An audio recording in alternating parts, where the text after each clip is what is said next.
నమస్తే welcome to focus. Free free free all free, పురుషులకు సైతం ఫ్రీ బస్. తమిళనాడులో నెక్స్ట్ లెవెల్లో ఫ్రీ బస్. ఏఐడిఎంకే హామీలు ఓట్లు కురిపిస్తాయా? డిఎంకే కౌంటర్ ప్లాన్ ఎలా ఉండబోతోంది? విజయ్ది తాయిలాల బాటేనా? ఉచిత పథకాలు లేకపోతే ఎన్నికల్లో గెలవలేరా? పురుషులకు సైతం ఫ్రీ బస్. అన్నాడీఎంకే ఇచ్చిన ఈ సంచలన హామీపై దేశవ్యాప్తంగా చర్చ నడుస్తోంది. ఇదే కాదు, మరొక 5 కీలక వాగ్దానాలు చేసింది. దీనికి రియాక్షన్ గా స్టాలిన్ ఏం చేయబోతున్నారనేది ఆసక్తికరంగా మారింది. కొత్తగా వచ్చిన టీవీకి అంతకు మించి ఉచిత జపమే పాటిస్తుందా? ఈ 3 పార్టీల్లో ఎవరు ఫ్రీ బస్ వర్కౌట్ అవుతాయి?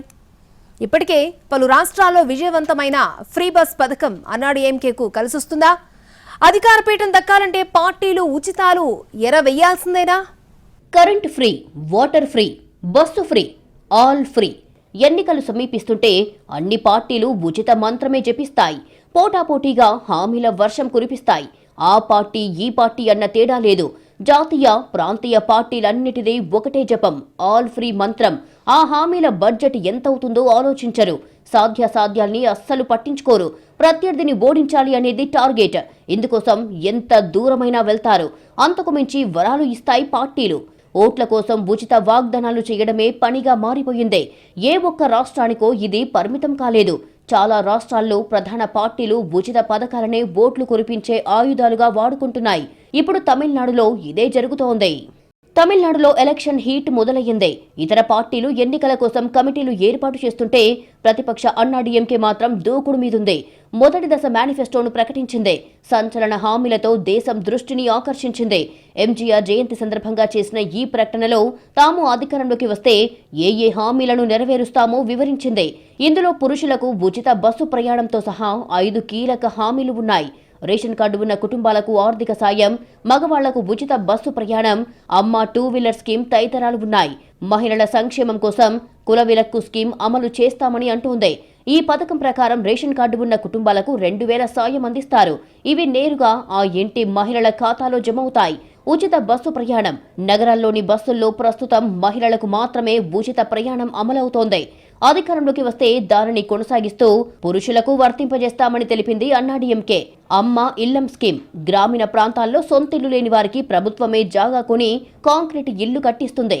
అదే పట్టణ ప్రాంతాల్లో అయితే అపార్ట్మెంట్లు నిర్మించి ఉచిత నివాసం అందిస్తుంది. ఇందులోనే దీనామణి ఉప పథకం కింద ఎస్సీ కులంలో పిల్లలు పెళ్లిళ్లు చేసుకుని వేరుగా నివసించాలనుకుంటే ప్రభుత్వమే ఆ ఇళ్లను నిర్మించి ఇస్తుంది. కేంద్రం 100 రోజుల పని దినాలను 125 రోజులకు పెంచింది. దీనిని 150 రోజులకు పొడిగిస్తామని అన్నాడీఎంకే ప్రకటించింది. అమ్మ 2 వీలర్ స్కీమ్ కింద మహిళలకు 5 లక్షల లోన్ అందిస్తారు. ఇందులో ప్రభుత్వ సబ్సిడీ 25,000 ఉంటుంది. ఎంజీ రామచంద్రన్ 109వ జయంతి సందర్భంగా ఈ ప్రకటన చేస్తున్నట్లు పళనిస్వామి చెప్పారు.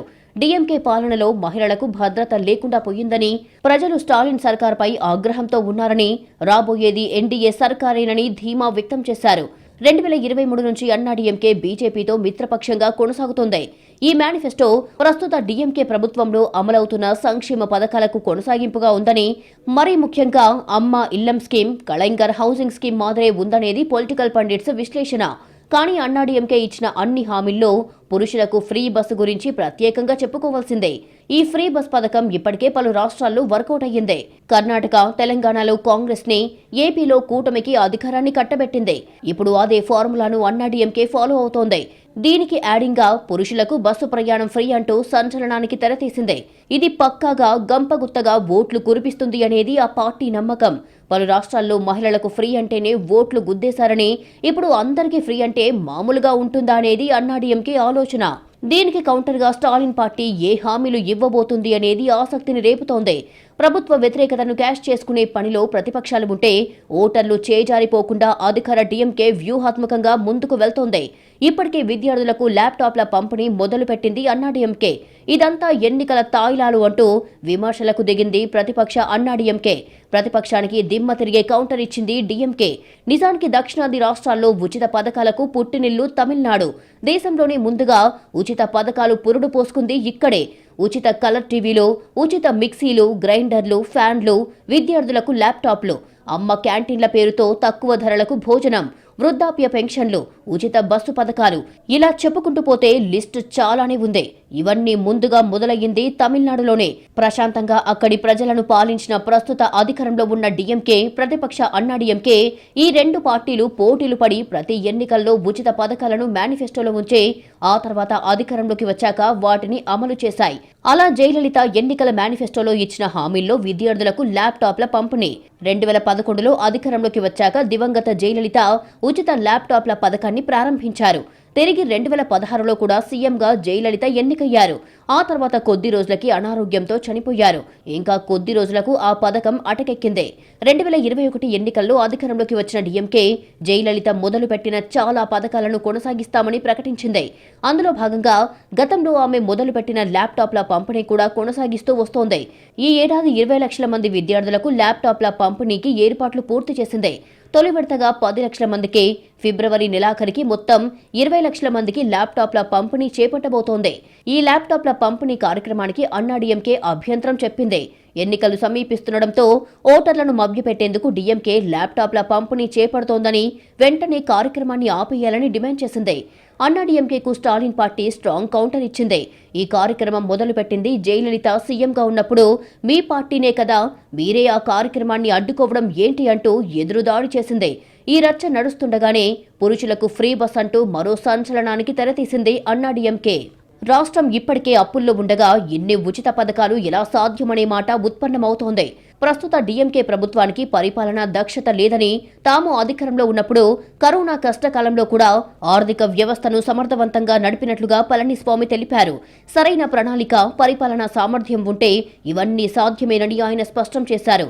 గతెన్నికల్లో తాము 1500 ఇస్తామని చెబితే డీఎంకే దాన్ని కాపీ కొట్టిందని, కానీ ఇప్పుడు తాము మరింత మెరుగైన పథకాలతో ప్రజల ముందుకు వస్తున్నామని పళనిస్వామి చెప్పుకొచ్చారు. మేనిఫెస్టో కమిటీ నివేదిక ఇచ్చిన తర్వాత మరిన్ని భారీ పథకాలను ప్రకటిస్తామని ఆయన వెల్లడించారు.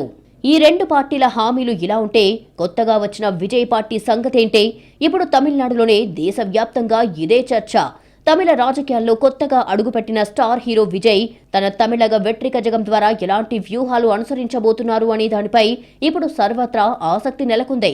ఈ క్రమంలో మేనిఫెస్టో రూపకల్పన కోసం ఆయన ప్రత్యేక కమిటీని వేశారు. ప్రజల్ని ఆకట్టుకోవడానికి విజయ్ మిగతా పార్టీల్లాగే ఉచిత హామీల వర్షం కురిపించబోతున్నారని ఇప్పటికే సంకేతాలు వచ్చాయి. డీఎంకేను రాజకీయ శత్రువుగా ప్రకటించారు విజయ్. ఆయన విధానాలన్నీ డీఎంకే తరహాలోనే ఉన్నాయి, కొత్తగా ఏమీ లేవు. ఇప్పుడు రాజకీయ వ్యూహాలు కూడా డీఎంకేను ఫాలో అయిపోయే ఛాన్స్ ఉంది. రాజకీయాల్లో మార్పు తెస్తానని ప్రకటించిన విజయ్ ఆచరణలో మాత్రం రాష్ట్రంలో దశాబ్దాలుగా పాతుకుపోయిన తాయిలాల సంస్కృతినే కొనసాగించేలా ఉన్నారు. మేనిఫెస్టో రూపకల్పన కోసం ఆయన వేసిన కమిటీ కసరత్తు చేస్తోంది. అందులో పొందుపరిచే అంశాలపై ఇప్పటికే లీకులు వస్తున్నాయి.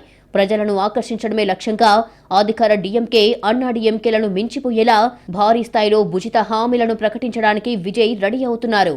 రాష్ట్ర రాజకీయ చరిత్రను గమనిస్తే ఏ పార్టీ గెలవాలన్నా గృహోపకరణాల నుంచి నగదు పంపిణీ వరకు రకరకాల ఉచిత పథకాలు ప్రకటించడం ఆనవాయితీగా వస్తోంది.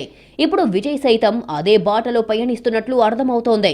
అందరికీ నాణ్యమైన విద్య, వైద్యం ఉచితం అనే నినాదంతో పాటు ప్రతి గృహిణికి నెలవారీ గౌరవ వేతనం, విద్యార్థులకు ప్రత్యేక ప్రోత్సాహకాలు వంటి హామీలను ఆయన మేనిఫెస్టోలో చేర్చే ఛాన్స్ ఉంది. రాజకీయాల్లో కొత్త మార్పు తెస్తారని భావించిన వారికి ఆయన కూడా అదే పాపులిస్ట్ ధరని ఎంచుకోవడం ఆశ్చర్యం కలిగిస్తోంది. ప్రస్తుత ప్రచారాన్ని బట్టి చూస్తే అధికార పార్టీ ఇస్తున్న ఉచితాల కంటే రెట్టింపు స్థాయిలో విజయ్ హామీలు ఉండబోతున్నాయి. ముఖ్యంగా మహిళా ఓటర్లు, యువతను ఆకట్టుకోవడానికి సరికొత్త తాయిలాలను ఆయన కమిటీ సిద్ధం చేస్తోంది. కేవలం సిద్ధాంతాలు చెబితే ఓట్లు రావని గ్రహించిన విజయ్ ప్రజల ఆర్థిక అవసరాలను క్యాష్ చేసుకునే పక్కా ప్లాన్ రెడీ చేస్తున్నారు. గతంలో ఎంజీఆర్, జయలలిత వంటి వారు అనుసరించిన సంక్షేమ పథకాల వ్యూహాన్ని మరింత ఆధునికీకరించి ప్రజల ముందుకు తేవాలి అనేది విజయ్ ఆలోచన. కొత్త తరం ఓటర్లు విజయ్ పార్టీ నుంచి ఒక కొత్త రాజకీయ విధానాన్ని ఆశించారు. కానీ క్షేత్రస్థాయి పరిస్థితులు చూస్తుంటే ప్రజలకు ఉచితాలు ఎరవేసి అధికార పీఠాన్ని దక్కించుకునే పాత పద్ధతిలోనే ఆయన ప్రయాణం సాగబోతోంది. అధికార డీఎంకే అవినీతిని ప్రశ్నిస్తూనే మరోవైపు తాను కూడా భారీ ఖర్చుతో కూడిన హామీలు ఇవ్వడం ద్వారా విజయ్ తమిళనాడు రాజకీయ ట్రెండును మార్చడం లేదని, దానికి మరిన్ని హంగులు అద్దుతున్నారని స్పష్టమవుతోంది. మొత్తానికి 3 పార్టీల పోటాపోటీ ఉచిత హామీలు తమిళనాడు రాజకీయాల్ని మరింత వేడెక్కించాయి. ఫ్రీ బస్ అంటేనే care of Tamil Nadu.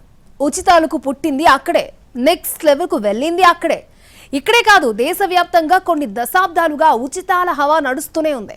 Free bus మంచిది కాదని కోర్టులు, మేధావులు మొత్తుకుంటున్నా పార్టీలు మాత్రం ఆల్ ఫ్రీ అనేస్తూనే ఉన్నాయి.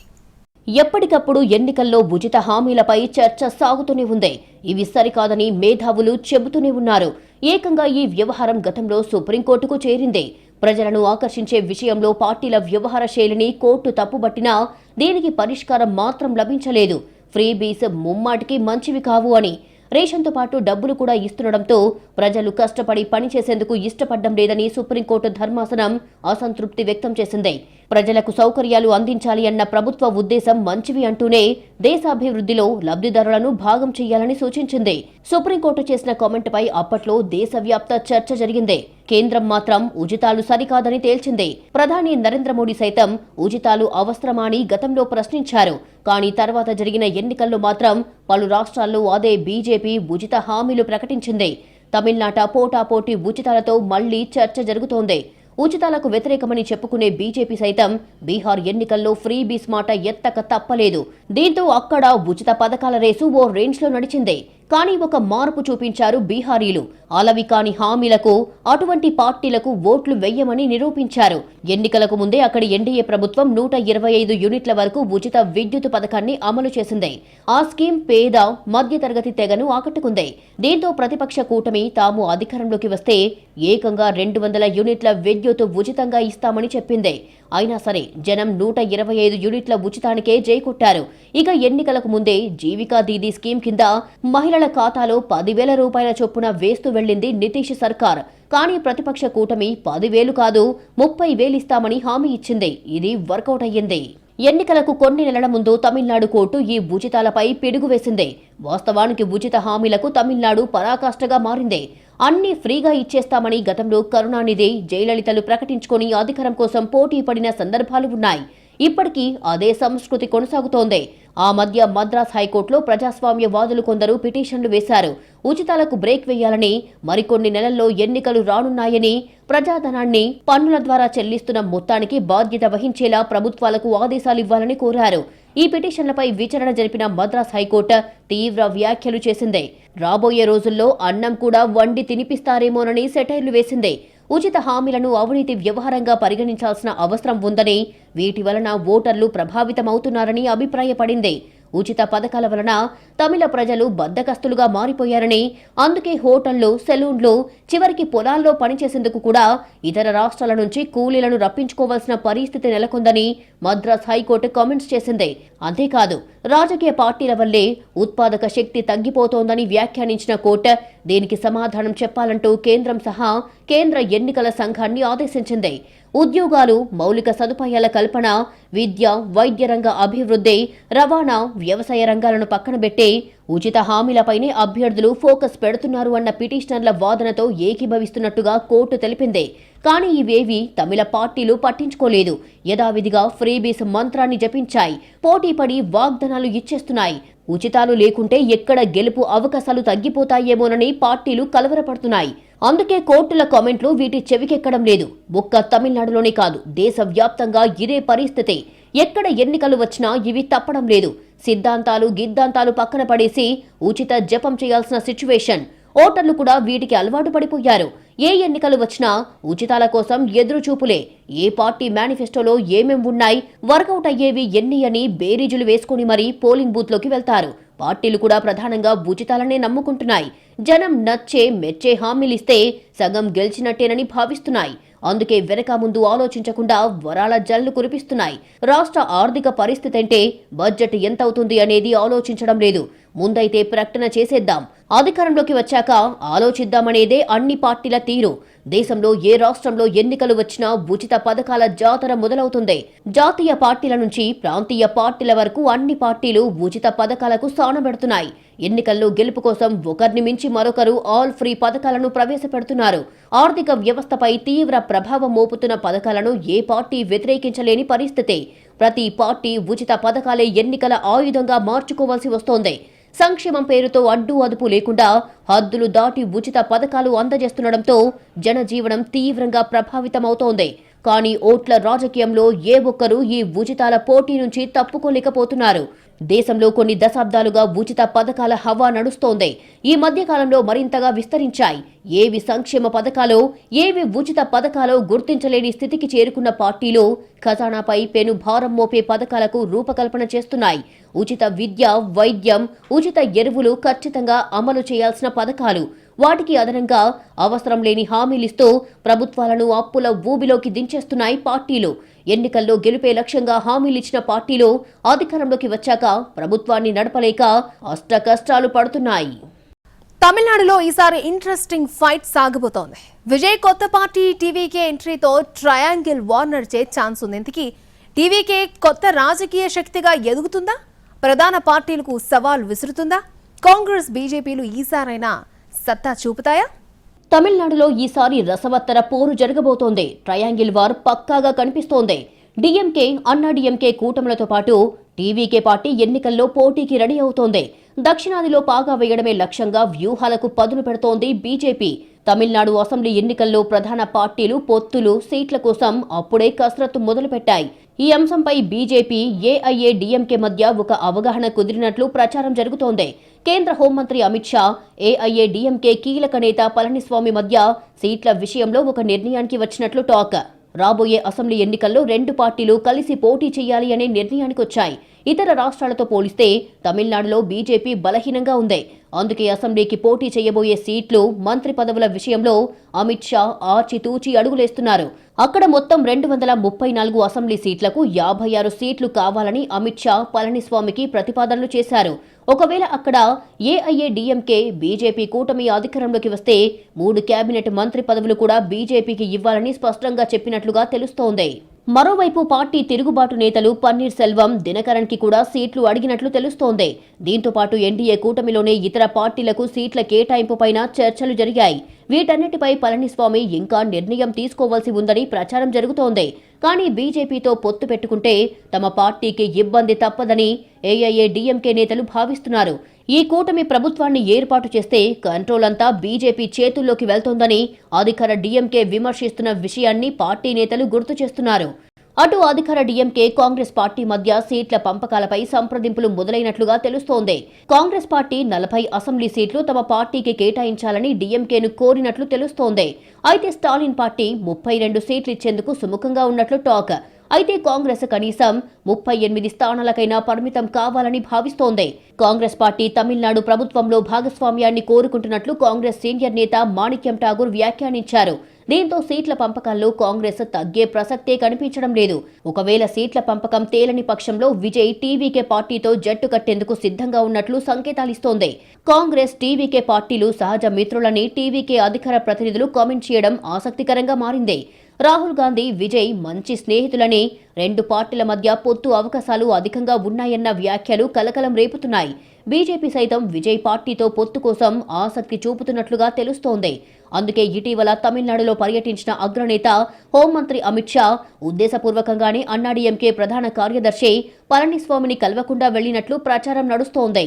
ప్రస్తుత రాజకీయ పరిస్థితుల దృష్ట్యా రాబోయే శాసనసభ ఎన్నికల్లో ముక్కోణపు పోటీకే ఎక్కువ అవకాశముంది. రాష్ట్రంలో డీఎంకే, అన్నాడీఎంకే కూటముల జయాపజయాలకు వారితో కలవని పార్టీలు కారణమవుతున్నాయి. 2016 ఎన్నికల్లో అన్నాడీఎంకే 40.88% ఓట్లతో 136 స్థానాల్లో విజయం సాధించి అధికారం కైవసం చేసుకుంది. డీఎంకే కూటమి 39.85% ఓట్లతో 98 స్థానాల్లో విజయం సాధించి ప్రతిపక్షానికే పరిమితమయ్యింది. 2021 ఎన్నికల్లో డీఎంకే కూటమి 45.38% ఓట్లతో 159 నియోజకవర్గాల్లో జయకేతనం ఎగరవేసింది. అన్నాడీఎంకే కూటమి 39.71% ఓట్లతో 75 స్థానాలకే పరిమితమయ్యింది. ఈసారి ఎన్నికల్లో టీవీకేకు కూడా ఒంటరిగా పోటీ చేయటం తప్ప ప్రస్తుతం వేరే మార్గం కనిపించడం లేదు. డీఎంకే ఓటమి తథ్యమని టీవీకే పార్టీ చీఫ్ నటుడు విజయ్ జోస్యం చెప్పారు. నాతో ఎందుకు పెట్టుకున్నామా అని డీఎంకే నేతలు బాధపడతారని హెచ్చరించారు. డీఎంకే పార్టీ పూర్తిగా దోపిడీకి పాల్పడుతోందన్న విజయ్ పొత్తుల విషయంలో తన క్లారిటీ తనకు ఉందని తేల్చేశారు. 2024 పార్లమెంటు ఎన్నికల్లో డీఎంకేకు 46.97% ఓట్లు వచ్చాయి. అన్నాడీఎంకే 23.05% ఓట్లకు, బీజేపీకి వచ్చిన 18.28% ఓట్లు కలిపితే 41.33% అవుతాయి. డీఎంకే వ్యతిరేక ఓట్లను తమ వైపు తిప్పుకోగలిగితే ఈజీగా విక్టరీ సాధించొచ్చని అన్నాడీఎంకే, బీజేపీ భావిస్తున్నాయి. తమిళనాడు అసెంబ్లీ ఎన్నికలకు ఇంకొన్ని నెలలే ఉండటంతో అన్ని పార్టీలు క్షేత్రస్థాయిలో బలపడే ప్రయత్నాలు ముమ్మరం చేస్తున్నాయి. ముఖ్యంగా విజయ్ నాయకత్వంలోని టీవీకే రాజకీయ రంగంలో కొత్త శక్తిగా ఎదుగుతుందా, ప్రధాన పార్టీలకు ఎంతవరకు సవాల్ విసురుతుందా అన్న అంశాలపై ఆసక్తికర చర్చ కొనసాగుతోంది. విజయ్ భారీ బహిరంగ సభలకు జనం వస్తున్నా ఆ జనసందోహం ఓట్లుగా మారుతుందా లేదా అన్నది సందేహంగా మిగిలింది. ద్రవిడ పార్టీల ఆధిపత్యం నడిచే తమిళనాడులో జాతీయ పార్టీలు కాంగ్రెస్, బీజేపీలో ఈసారైనా సత్తా చూపుతాయా లేక ప్రాంతీయ పార్టీల నీడలోనే కొనసాగుతాయా అనేది ఆసక్తికరంగా మారింది. అన్నిటికంటే ముఖ్యంగా ఎవరి ఉచితాలు వర్కౌట్ అవుతాయి అనేది ఇంట్రెస్టింగ్ గా మారింది.